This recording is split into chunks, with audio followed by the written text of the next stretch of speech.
Leurs verres en cristal se retrouvent sur les tables du roi du Maroc, du sultan du Bahreïn, du président de la Côte d'Ivoire ou encore des VIP de la compagnie pétrolière Aramco.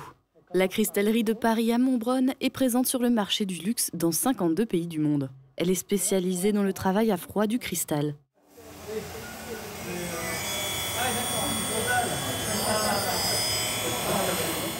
Le sous-préfet de l'arrondissement de Sarreguemines s'est rendu dans l'entreprise la semaine dernière. Il a ainsi pu découvrir l'entreprise, ses salariés et les différents métiers. Il a même eu l'occasion de se rendre compte par lui-même de la précision nécessaire pour réaliser les pièces. Ah, vous pouvez appuyer, hein? Ouais, d'un coup. C'est bon. La visite du représentant de l'État a permis au patron d'évoquer les problèmes de recrutement et les solutions possibles. Je lui ai attiré un peu son attention sur tout ce qui est emploi et formation, parce qu'en fait, on a eu la chance d'avoir au lycée à Beach une section taille qui a été supprimée. Aujourd'hui, c'est à Sarrebourg. Donc, je lui ai fait valoir qu'en étant dans le berceau du verre, du cristal, d'avoir un lycée qui pouvait former les gens à notre métier, ça ne serait pas déconnant. Et les entreprises, les cristalliers de la région, je pense, seraient susceptibles de prendre les promotions qui sortent de cette école. Donc en fait, voilà, c'est sur la table. Après, à lui de promouvoir cette demande. La possibilité de l'obtention de la certification nationale entreprise du patrimoine vivant a aussi été évoquée. C'est le Made in France plus.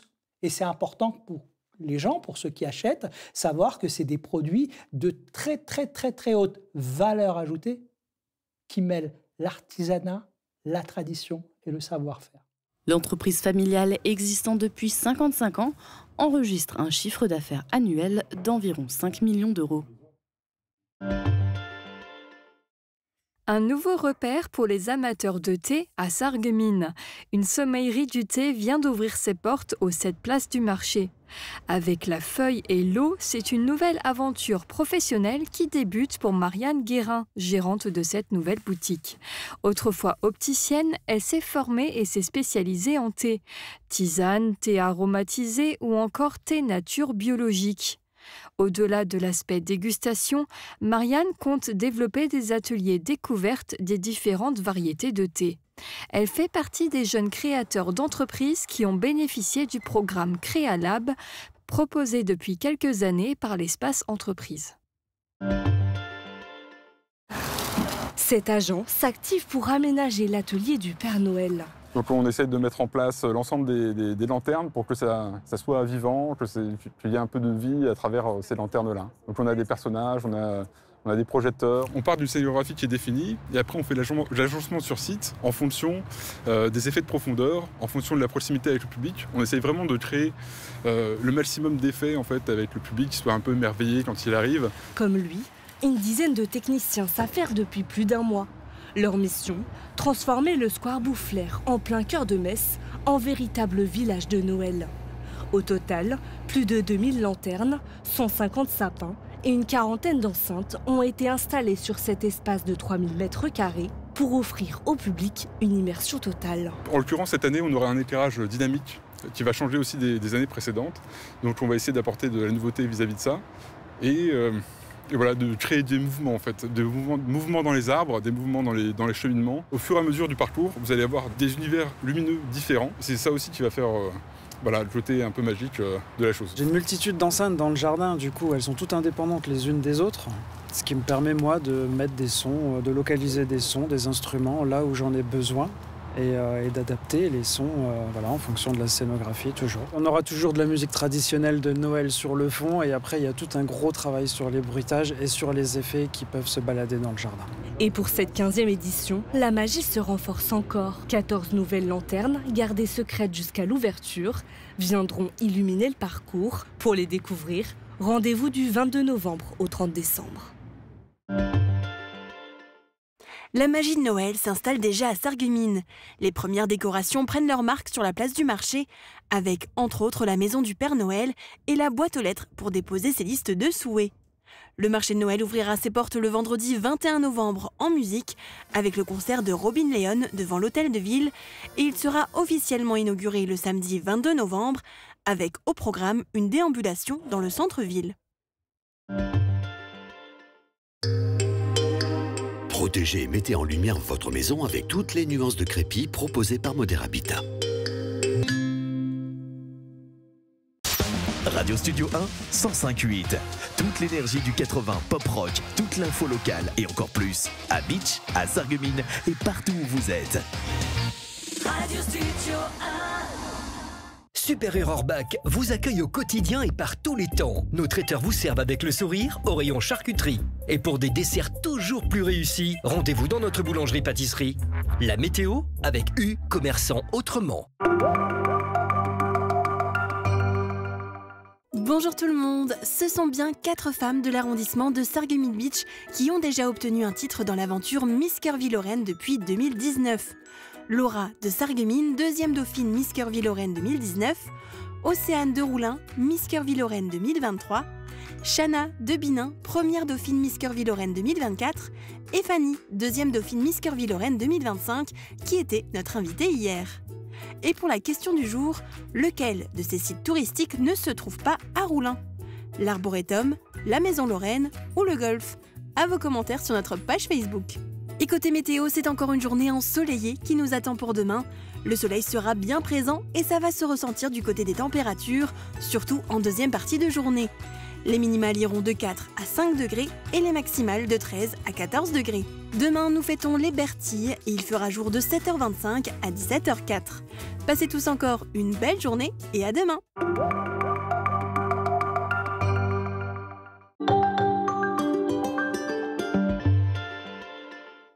Les audioprothésistes sont-ils bien formés et compétents?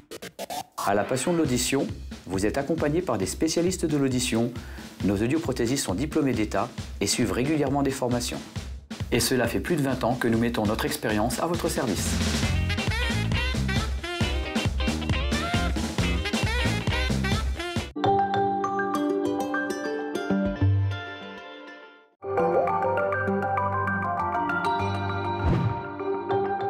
So, liebe Zuschauer, kommen wir am Sonntag ins Café Kränzel. Diesmal gehen wir laufen mit der Fédération Française für Sport Populaire. Und wir haben als Gast den Guy Borsenberger, den Bertrand und den Sebastian natürlich. Und Martin, bleiben dabei. Wir sagen euch alles, was ihr wissen müsst, wenn ihr wollt laufen, allein oder in Gruppe, wie und wann und was. Voilà.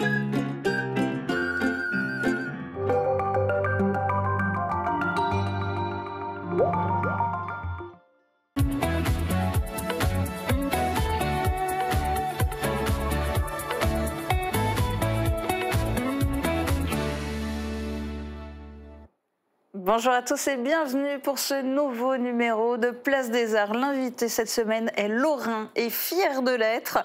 Bonjour Laurent Pisula. Bonjour. Et merci de participer à cette émission. Alors vous êtes auteur, compositeur, interprète et vous êtes Lorrain, même si finalement vous avez quitté la région. Alors ça fait combien de temps que vous êtes parti? J'ai quitté la région fin 2018, d'abord pour m'installer à Paris. Et après 2 ans à peu près, je suis parti en Normandie pour quelques années, 2-3 ans. Et voilà, là je viens de m'installer en Occitanie, à Toulouse. Et puis vous êtes aussi beaucoup parti en tournée. Pendant plusieurs années, vous avez accompagné d'autres artistes sur scène et en studio. Vita, Renan Luce, Tibbs, Jean-Baptiste Guégan. En duo, vous avez aussi fait les premières parties de Benabar et de Christophe Maé. Alors dans tout ça, quels sont vos plus beaux souvenirs? Il y en a beaucoup, c'est pas facile de choisir. Alors je me rappelle en tant que guitariste pour des artistes d'une date avec Renan Luce à Gardanne dans le sud. C'était une très belle place en été, un magnifique temps, un public incroyable, il y avait peut-être 5000 personnes, une très belle vibe dans l'air. Et puis aussi en tant que chanteur, un grand souvenir, c'est la première partie de Christophe Maé où voilà, il y avait aussi un public très nombreux et ça a été très bien accueilli par le public, c'était vraiment inoubliable. Alors ça, c'était accompagnateur et puis c'était en duo. Et puis là, fin 2024, vous avez décidé de vous lancer en solo. Vous écrivez et vous composez toutes vos chansons ? Tout à fait. Dans la partie duo que j'avais faite pendant 2-3 ans, j'écrivais quasiment tout, sauf une ou deux chansons. Et là, donc, ce projet, il est dans la continuité de ce que je faisais avant. Et effectivement, voilà, j'écris toutes mes chansons, les textes et les musiques. Et votre dada, c'est la chanson française. Alors forcément, il y a dû y avoir des chanteurs emblématiques qui vous ont marqué, qui vous inspirent? Tout à fait. J'ai beaucoup écouté les classiques, les anciens, les grands chanteurs à texte comme Renaud. J'ai découvert beaucoup la chanson française par d'abord Renaud, après Gainsbourg, que j'ai beaucoup écouté. Et puis pas mal d'autres comme Bachung, Brassens, et puis des artistes plus actuels comme Ben Mazué ou Gaël Faye, voilà, Grand Corps Malade, Pomme, des artistes comme ça. Ouais. On va revenir à vous et à vos chansons. Elles parlent de quoi? Mes chansons, elles parlent beaucoup d'amour, mais toujours de manière un peu détournée, disons. Elles parlent du temps aussi, j'aime beaucoup parler du temps qui passe, des petits paradoxes que ça crée dans notre vie ou des peurs ou voilà en tout cas de l'aborder avec tendresse toutes ces fragilités qu'on a par rapport au temps, voilà, par rapport à la vie, un peu notre impuissance face aux choses qu'on traverse, voilà, mais toujours plutôt de manière détournée et imagée. Et celle qui vient de sortir il y a quelques semaines est un hymne à cette région que vous aimez tant, Ma Lorraine. Quelques mots sur cette chanson? C'est une chanson que j'aime beaucoup. J'ai commencé à l'écrire il y a peut-être en 2020-2021, quand j'étais chez mes parents, donc à Manom, pas très loin, en Lorraine.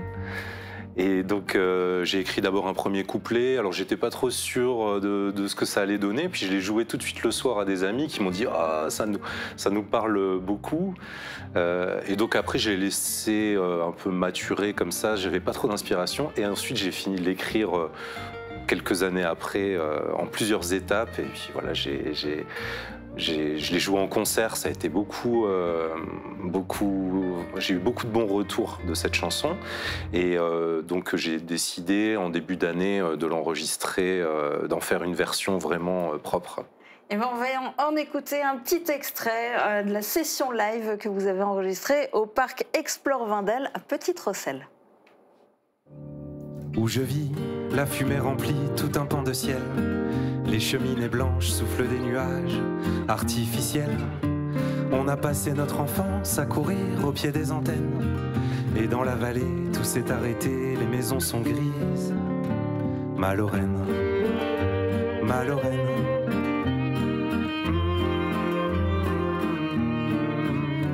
Ma Lorraine, ma Lorraine. Hymne à la Lorraine, mais aussi au jazz manouche. Et puis cerise sur le gâteau, vous l'avez enregistré, notamment avec Dorado Schmidt. C'est la référence. Est-ce qu'il a tout de suite accepté de jouer avec vous? Oui, il a tout de suite accepté. On se connaît depuis quelques années. Et en fait, je pense qu'il a été touché par la chanson, par le texte. Et dès que je lui ai proposé, il a tout de suite accepté. Et puis on a fait une répétition pour un peu dégrossir. Donc quand on l'a joué, voilà, je trouve qu'il s'est tout de suite mis vraiment il s'est tout de suite mis au service de la chanson.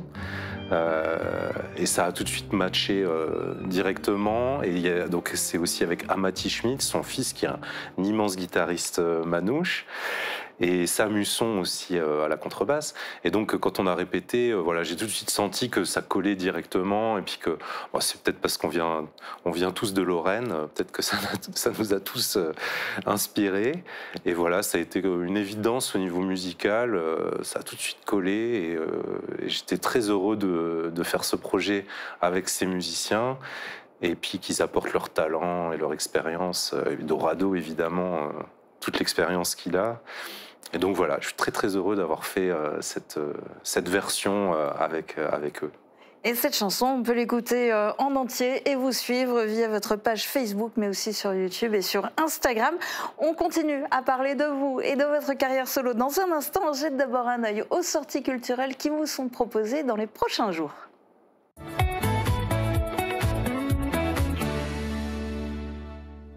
Les arts de la table et la gastronomie ont leur capitale ce week-end à Sarralbe. Le 24e salon annuel se déroulera samedi à partir de 14h avec un after-work le soir et dimanche de 10h à 18h. Rendez-vous au centre culturel et sportif pour rencontrer de nombreux exposants. Entrée gratuite, mais vous ne repartirez sans doute pas sans avoir fait de délicieuses courses. Plongeons dans l'histoire samedi après-midi à Sarralbe. La Société d'Histoire Les Amis du Pays d'Albe vous invite à une conférence du responsable du pôle Histoire du Mémorial de Verdun. Il évoquera les raids aériens de la Royal Air Force entre 1916 et 1918 au-dessus de la Moselle, alors annexée par l'Allemagne.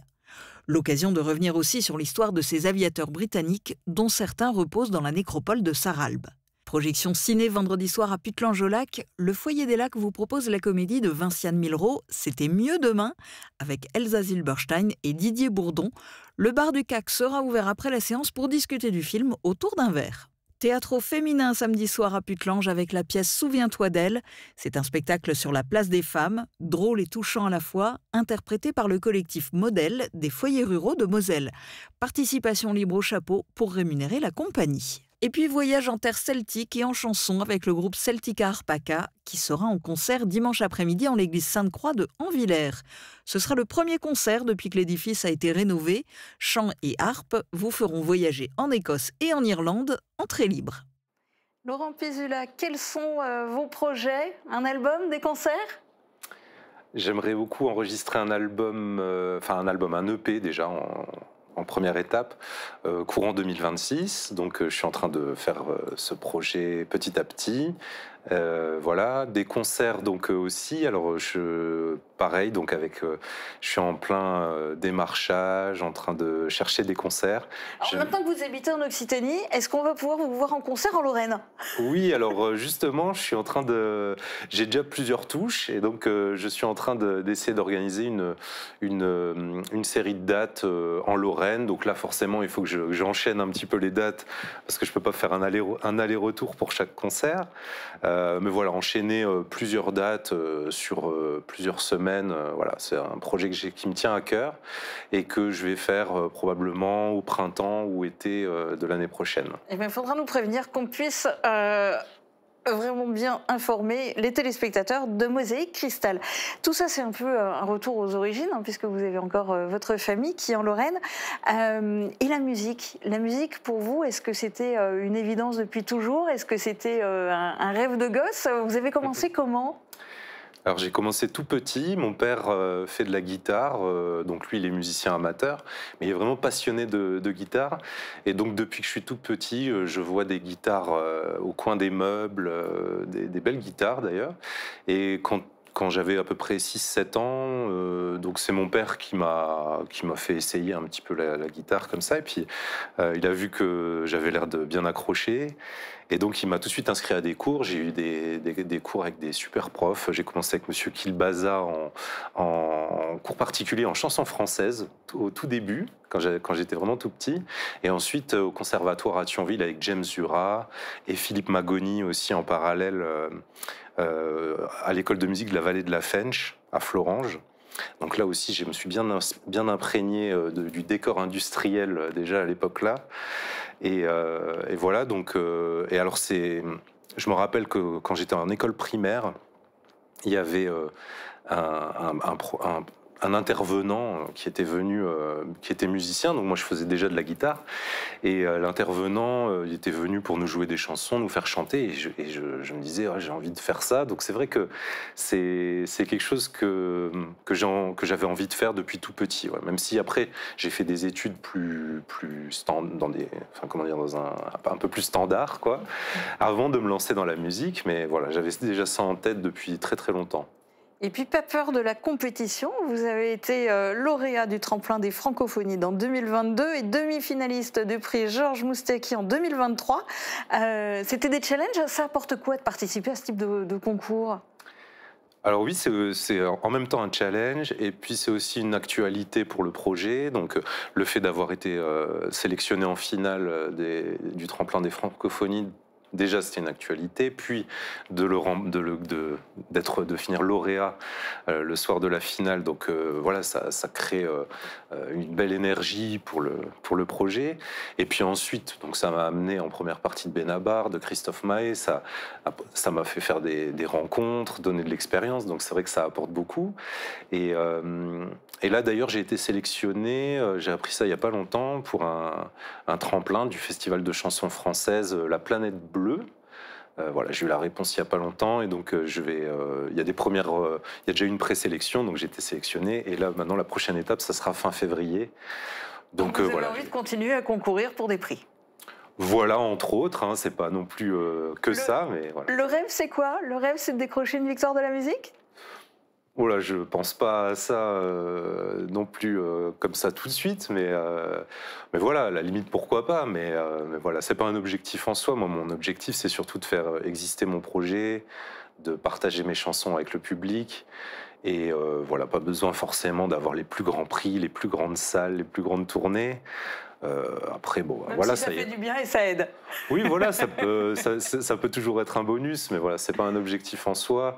Après, voilà, faire des belles dates, faire des concerts sympas, pas forcément des immenses concerts, parce que des fois, c'est pas forcément les meilleurs. D'ailleurs, j'en ai fait beaucoup des gros concerts quand j'ai déjà accompagné des artistes dans une première étape, et ensuite aussi en tant que chanteur. Mais voilà, il y a des petits concerts qui sont géniaux, des grands aussi, et puis inversement. Donc voilà, moi, c'est surtout de faire exister le projet, de le partager avec des gens, de partager des émotions avec les gens. Et voilà, après, je ne sais pas jusqu'où ce vent me mènera, mais voilà, dans tous les cas, voilà, je suis très content de cette nouvelle étape et c'est très passionnant. C'est beaucoup de travail aussi et voilà, ça a beaucoup de sens pour moi. Donc, quoi qu'il advienne, je suis très content de faire cette étape-là. Eh ben, en tout cas, on vous souhaite plein de bonnes choses. Puis merci d'avoir fait étape sur le plateau de Mosaïque Cristal.